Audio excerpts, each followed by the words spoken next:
Wow.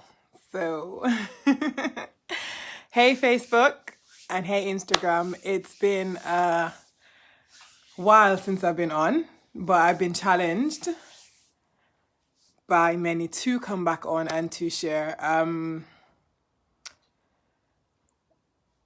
As for everyone else, in fact, I'm not going to say it. I'm going to own the fact that for me in this season, it's been a struggle. It's been a really challenging season. In fact, it's been a traumatic season. I've never experienced anything like this.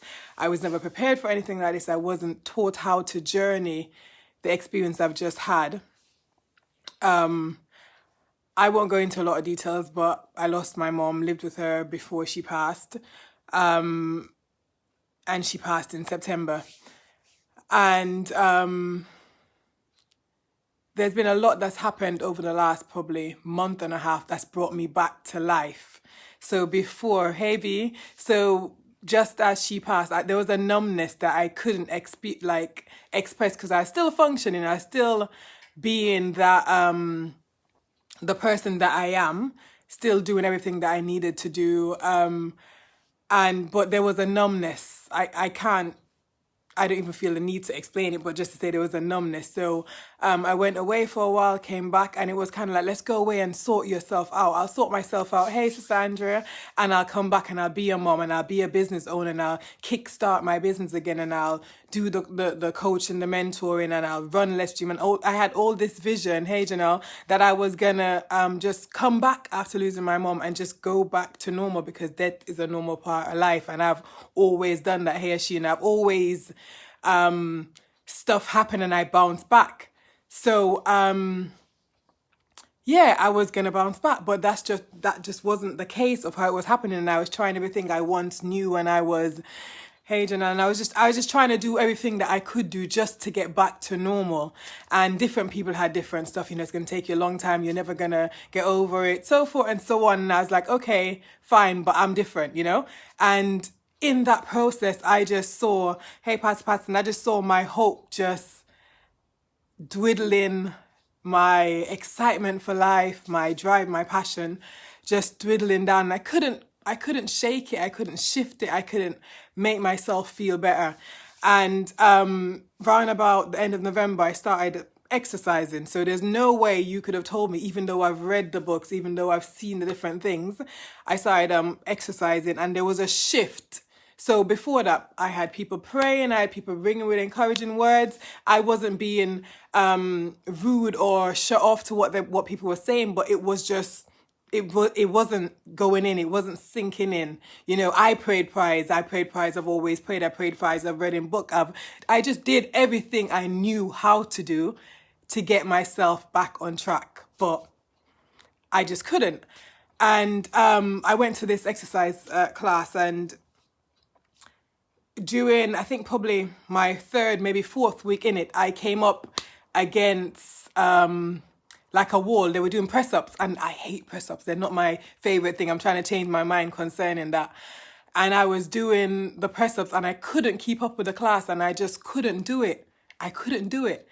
And I just broke down crying. And I mean, for that whole session, the hour-long session, I was just walking around the park, screaming and crying. And it's not that I never cried when my mom passed. It's not that I still don't cry. It was just something really, I don't know what was happening, but something broke in that moment. My heart melted, the numbness shift.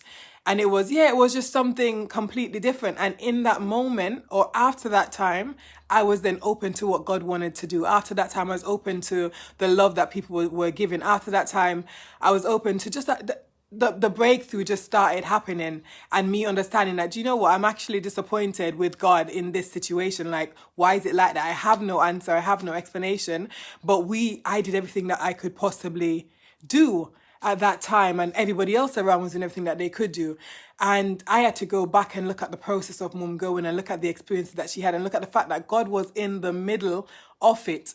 And the scripture that has kept me and is keeping me now, and it's not because I don't ever think I'll get over it, just to be frank. I don't ever think I'll be able to just be like, oh yeah, I'm good and I'm over it. No, but it will run parallel to my life. So before, the feeling was, I can't do this. I won't be able to come back and do Facebook Lives. I won't be able to love and nurture and empower women to do, because I just don't feel like I could do that. I'm just trying to barely carry myself, so I don't feel like I could be able to do that.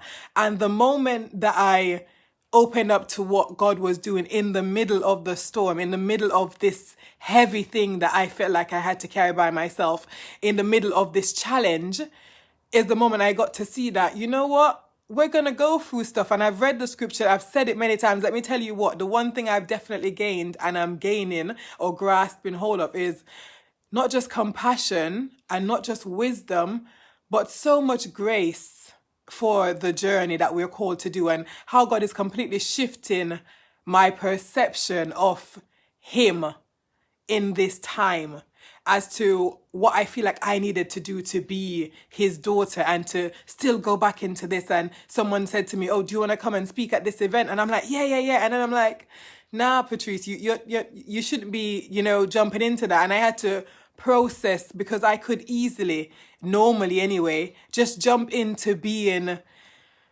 me, just let's go and do this. And someone said to me the other day, oh, you're just smiling and this great thing has just happened. And it doesn't steal my smile, like it doesn't steal my joy, but the gap, the emptiness, that place is there, and I don't think or know if it will ever shift, and that's okay.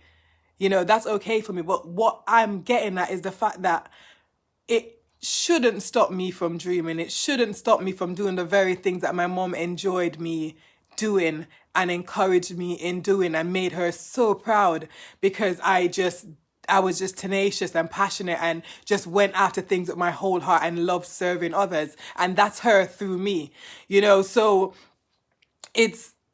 I go back to the fact when I was saying doing the exercise then opened me up to receiving. And the word that God really spoke in my heart was, many are the afflictions of the righteous, but He delivers us from them all. What does the deliverance look like? What does the breakthrough look like? What does the shifting look like for us? We don't know. We just have to go as it comes, take it as it comes, and things are gonna come. And the comfort I get as well is knowing that it doesn't just happen to us. I'm not out there thinking, oh, the enemy is after me because I'm serving God and because I'm doing that. I'm not out there thinking that, because it happens to the righteous and the unrighteous. It happens to those who never look or don't know about God and those who do. The people who live good and live right or kind. It happens to everyone. But for me, the greatest joy is that I'm now able to be at a place where I could receive, where I could even be open up to the idea of being healed. I don't ever believe I was opened up to the idea of being healed. Like, it was something that hit me so great that I didn't even know I could. And I was speaking to a friend yesterday, an emotional wellness coach. She literally tore me apart. And it was kind of like, this is a real traumatic event, not just for me, for my family, for anyone who knew my mom. It was a real life oomph. Like, it really is something crazy. And the fact that I was there 24/7 for the last few months of her life was real. It was just a really traumatic thing, and I can't minimalize it. I mean, I grew up in a community where you would potentially at some point have walked over a dead body, someone got shot. Like, there's many traumatic things, and everyone I've known just bounce back from trauma. These things happen and you just keep it moving. You just go on. That's what my mom showed me. That's what my dad showed me. That's how it worked. And the question that my friend asked was this: do you want to teach your daughter the same thing that you have learned from generation to generation about how you deal with traumatic events? These things that come along and they eventually affect you in your future because you haven't dealt with them. The trauma of it is still there, like the real root. Like, and now this is a new thing. It's a fresh thing that's just happened. Do I want to really allow God to deal with it? Do I want to seek counseling for it? Do I want to be coached through the different thought processes and the different things that's happening with me in this season?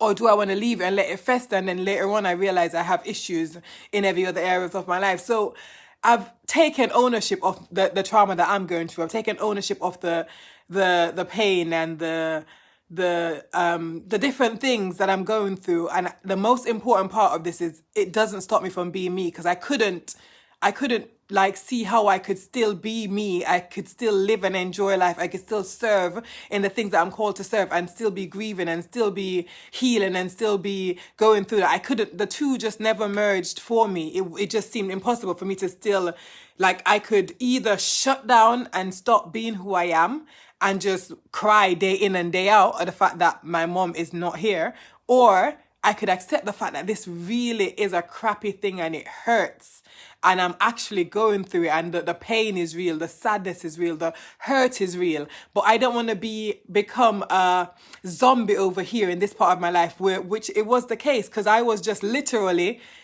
looking after my daughter because I had to. If she was not here, she'd been a savior since she's been born, but if she wasn't here, I wouldn't get up. I wouldn't brush my teeth. I wouldn't do my hair. I wouldn't come out of bed. I probably wouldn't even eat. You know, and that was the shell of a life I was living, where it was just because of her. So I thank God that in this moment, I'm able to come to the realization that, you know what, you got dreams, you got visions, you are the visionary, you are the dreamer, you're the one that empowers many people to dream and encourage many people to do what they've always wanted to do.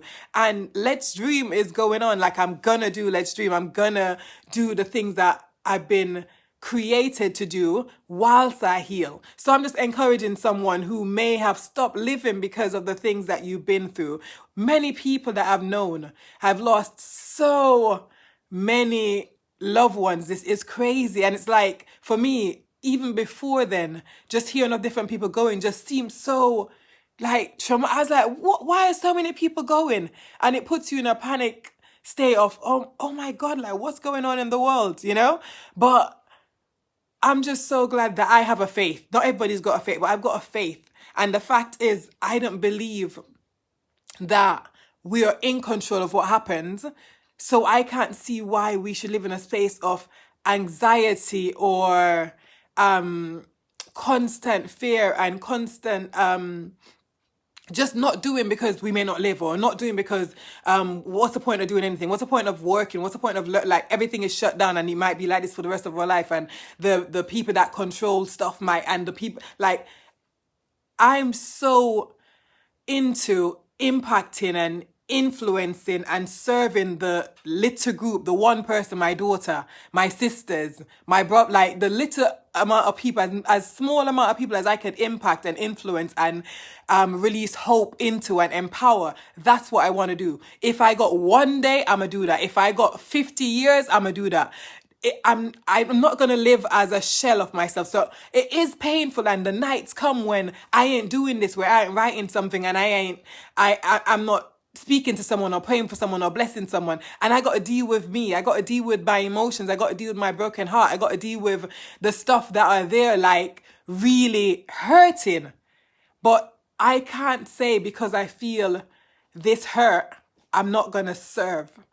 Okay, I'm getting emotional. I'm not going to serve. And I just want to encourage somebody out there who's called to do great and marvelous things. Don't make, because of one, comparison, two, hurt, pain, disappointment, sadness, lack, people not having resources. Don't make, because of those stuff, you don't do what you're called to do. Start small. It's not going to be perfect. It's not going to be like anybody else. Comparison, the steal of all joy. Whatever you're called to do and the people you're called to influence, they're waiting on you. They're literally waiting on you to say, you know what? I'm feeling all of this and I'm going through all of this, but I'm going to still bring the part of me that can help someone else. You know, so I just want to encourage you, serve whatever you carry here. You don't know how long you got. For the time you've got, serve, impact lives, bless people, pray for who you can pray for, be nice, speak words of encouragement. Make sure you not just encourage, but love on people. You don't know what people are going through. You don't know what their lives are like. It's too short, and it's sad that it's taken this lockdown and this traumatic thing happening in the world for us to learn to love each other. You know, there's still people who are out there who are angry and hurt. And another thing that I actually learned, because I've always said I'm never gonna be those people in church who are just, you know, they're just there, they're just doing church. There's no real impact. And I realized that easily, because of this thing that I've just gone through, easily because of this great experience, that I could have become one of those people where you've gone through disappointment, you've done everything you could to stand or to see a better result, and you don't get that result, so you stop hoping. And you know, the plan of the enemy is to steal our hope, literally, to steal our hope. And I'm just encouraging someone that in the time when you feel hopeless, try and hope. Just it's not easy. I ain't got no formula. I haven't got, but be grateful. That's the first place I started. You know what? I'm alive, and I'm grateful I'm alive. My daughter's alive. She's healthy, and I would go through my family. I list the fact that I'm in a house. I list the fact that I've got food, just different stuff. I'm putting myself in the mind frame of looking at other people. Imagine people in the third world countries that they never had food before, but this is happening now. What's going on with them? So I think taking a posture of gratitude has put me in a better place to hope. Hope for a better tomorrow. Hope for an opportunity to help another lady to hope. You know, so I am just encouraging you guys to, go do it. If your duty is just to compliment one woman a day, do it. If your duty is just to love on one person or bring a meal to one person, whatever you're called to do, just do it. Just do it to the best of your ability. Whatever your gifting is, whatever your passion is, go. Because you can't leave this earth and think you never tried and you never wanted to do it and you never, just keep going. Find someone who will support you. Find someone who's where you want to go or who's been to, and don't stop because someone else is doing. Just do what you're called to do, because the people that you're called to is completely different from the people that other people are serving. So yeah, I just want to encourage you, and also to say, Let's Dream is on in 2021, and it's coming. The topic is showing up authentically. So it's all about being authentic and doing that consistently. So with the hurt, with the pain, with the baggage, with the negative experiences, show up with all the stuff that make you who you are, but not for what I've been through previously. Even before this, I wouldn't have had that passion to help other people, other single mom, other women who want to dream big and accomplish the things that they want to accomplish. But not for me losing my mother. I wouldn't be able to say, you know what, this is a real pain. Like, I've prayed many people through, I've spoken to many people through, I've encouraged many people, and I've carried the burden thinking, you know what, this must be a big thing, but I've never felt it. Like, I couldn't have really relate to the stuff. And it's a real dagger to the heart for anyone who's lost anyone, you know. So I'm just able to say I'm pushing through. So Let's Dream 2021 is happening. We've got speakers lined up. It's going to be virtual. It's on Eventbrite. The tickets are out there. I'm going to be putting the flyer up on Facebook. We're going to just be promoting it because we want to impact people's life. Not just that. There are many people who I'm so aware of are so hopeful in this season, and we want to give others a reason to live, a reason to dream, a reason to accomplish, a reason to just to be. And even if that is just coming amongst a group of people and sharing your experience, coming amongst a group of people and testifying or hearing other people's testimony that will ignite hope, I invite you to join us. And it's going to be on the 26th and the 27th of February, Friday and Saturday. We're splitting it up. It's for 3.5 hour sessions, and the flyers will come out. So do join. So be blessed, and I thank you all so much for even spending the time to listen. And just remember, when you feel hopeless, be grateful. God bless you.